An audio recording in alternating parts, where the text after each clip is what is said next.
civilmedia.mk. Слободно, независно, отворено. Најпрвин добар ден на сите. Денеска ја искористив мојата граѓанска можност со оглед на сето онаа што помина поврзано со наводната кривична пријава за која што бев теретен согласно член 206 од Казнениот законник да побарам од Министерството за внатрешни работи и од Оделот за внатрешна контрола комплетна истрага на случајот и како дојдовме до ситуација да биде поднесена кривична пријава која што беше потврлена од страна на основното јавно обвинителство како неоснована. И тогаш верував и денеска верувам во институциите на системот и верувам дека овој предмет ќе резултира со разрешница, бидејќи оваа држава мора да изгради капацитети кои што без разлика на политичките притисоци ќе функционира и ќе работи непристрасно и крајно професионално. Убеден сум дека во Министерството за внатрешни работи има професионалци кои што можат да истераат таа работа до крај, а воедно и во минатото имало вакви случаи и се повторуваат. Ако може нешто вакво да се случува на лице кое што обавува јавна и висока функција, тогаш што да кажеме за обичниот граѓанин, и сметам дека овој предмет само треба да потврди нешто, дека нашата држава сериозно треба да се позанимава со елиминирање на сите евентуални злоупотреби во системот внатре. Затоа очекувам во најкус можен рок Министерството за внатрешни работи и Оделот за внатрешна контрола да ја утврди целата фактичка состојба во случајот и да излезе со соопштение во кое што ќе бидат дефинирани сите евентуални прекршувања по однос на самата постапка. Како е водена, на кој начин е дојдено до кривична пријава. Моите сознанија и онаа што го имам дадено во представката е дека во самата постапка ниту во еден момент не бев повикан на распит во полиција или пак некој побара мислење или став од мене во самата предистражна постапка.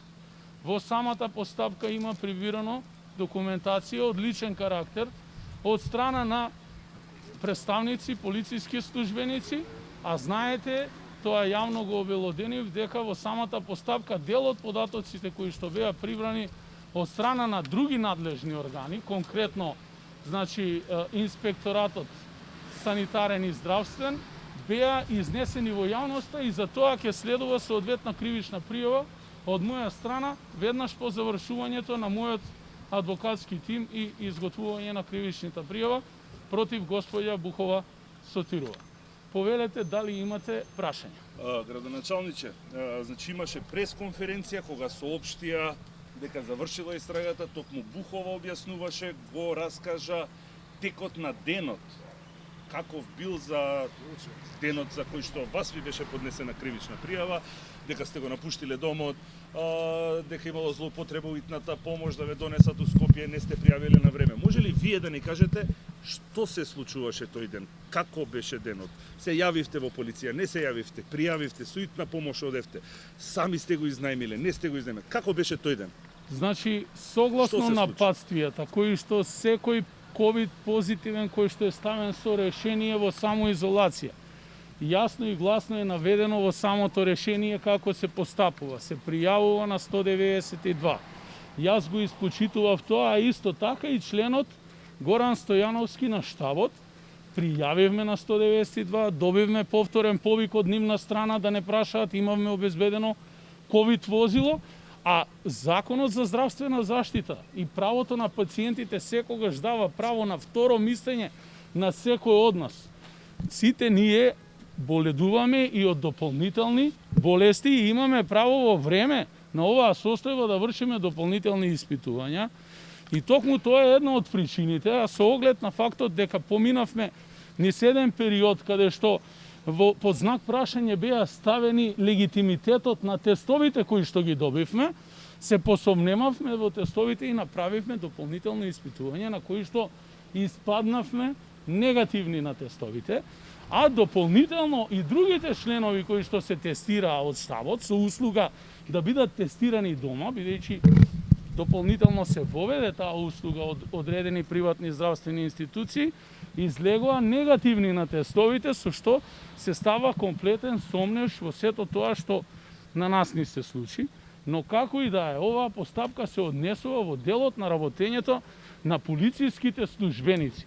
Инаку јас сум отворен секогаш за јавноста да ги изнесам сите факти и податоци и самите државни институции, во овој случај Основното јавно обвинителство потврди дека немало прекршување на законот ниту од моја страна, ниту од страна на господинот Стојановски во ниту еден момент. Ние го почитуваме протоколот. Тоа што поедини представници од страна на Министерството, Комисијата и другите институции имаат протоколи кои што ги менуваат од ден во ден, тоа е веќе прашање до други институции и сметам дека треба посериозно да се позанимава државниот апарат во делот на решавање на регулативата која што го регулира целиот овој процес. Јас сум член на СДСМ од 95 година, сум член и ќе останам член на СДСМ, затоа што таму припаѓа мојата идеолошка матрица. По убедување сум социјалдемократ и така ќе продолжам јавно и транспарентно да настапувам, но при тоа нема да прифатам никаков тип на било каков притисок во ситуација кога ние вршиме одговорни јавни функции, сме градоначалници на сите граѓани на оваа држава, затоа ќе ги отфрлам сите шпекулации во јавноста дека Максим Димитриевски има намера да членува во друга партија. Тоа не е точно. Исклучително Максим Димитриевски е член и ќе продолжи да биде член во рамките на СДСМ.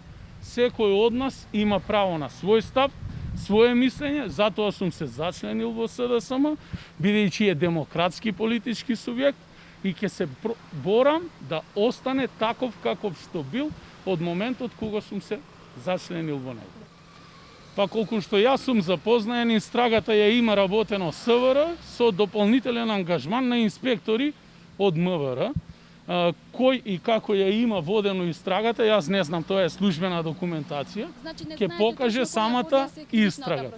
Значи, кривичната пријава ја имам, ја прочитав во обвинителството, подпишани се инспектори од СВР Куманово, но во самата постапка внатре има службена документација и службени белешки кои што верувам дека ќе дадат видување кој всушност го прекрши законот и своето службено овластување во овој случај. Па видите, хајка се тешки зборови. Во политиката секогаш постоеле дворски игри. Предпоставувам дека мотивот и сега е таков, но ќе оставам на истрагата да ги потврди извршителите. Бидејќи во овој момент мотивите можам само да ги предпоставам како што претходно и кажав. Но најбитно е кој го има прекршено законот и своите службени овластувања. И доколку самата истрага биде спроведена непристрасно, верувам дека ќе го имаме епилогот, се со единствена цел ова никогаш повеќе во Македонија да не се повтори на никој. Не само на мене, туку на сите наши граѓани, бидејќи сите сме согласно Уставот и законите еднакви. Па видете, мора да констатирам дека не само во Куманово, во целата држава е сериозна состојбата, затоа што имаме сериозна ковид криза и епидемија. И ако се сеќавате дека Куманово бараше на 22 и 23 март да се преземат поригорозни мерки со своевидно затворање на градот во посебни услови кои што го дефиниравме, не наидовме на разбирање, иако тоа претходно беше сторено во Девар и се покажа како успешно. Се уште стојам на ставот дека против ковидот треба да се бориме со поригорозни мерки. Но веќе сме во поодмината фаза и можеби тој првиот бран кој што ни се случи, кога требаше агресивно да се спротивставиме на вирусот, ние повеќе се држевме во делот на онаа што ќе го пласираме во јавноста, а многу помалку во делот на превентивно и репресивно делување и борба против ковидот на терен. Сега веќе вирусот е раширен. Проблемот со Куманово е директно поврзан и со општина Липково. Ние сме две општини соседни, непосредно функционираме, семејни односи, исти граѓани кои што живеат и во Куманово и во Липково и нормално е да гравитира. Уште пред 10 дена побаравме од Комисијата за здравство да донесе посебни мерки за регулирање на епидемијата во општина Липково и како да се превенира ситуацијата, но за жал не наидовме повторно на разбирање. Знаете дека активно имавме дезинфекции, контролни пунктови, но сето тоа мимо дезинфекциите во рацете на Министерството за внатрешни работи по налог на владата и уредбите на владата, и кога ќе ви се тргнат од пунктовите полициските службеници, тогаш не можат општинските служби, немаат капацитетност, нити имаат овластување да го контролираат влезот и излезот во градот. Бидејќи не го спрешивме, сега сме должни да го лекуваме и ќе се однесуваме онака како што укажува владата и ќе ги почитуваме сите насоки кои што ќе ги добиеме од повисоките државни органи. Вашата оценка за моменталната состојба во Куманово? Значи, моменталната состојба денеска во Куманово, според мои информации од епидемиолозите, имаме 4 позитивни случаи.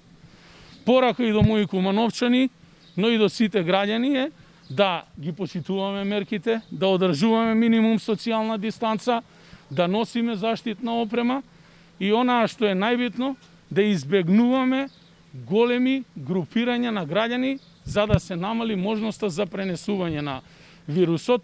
Ако ги споредам со претходните бројки, кога имавме пикови по 40 и повеќе позитивни, можам да ја окарактеризирам како делумно стабилна, но со елементи и можности за повторна ескалација. Што значи, вирусот е тука, нема да запре, ќе продолжи да се шири, а ние ќе мора да научиме да живееме и да функционираме со овој вирус. Civilmedia.mk. Слободно, независно, отворено.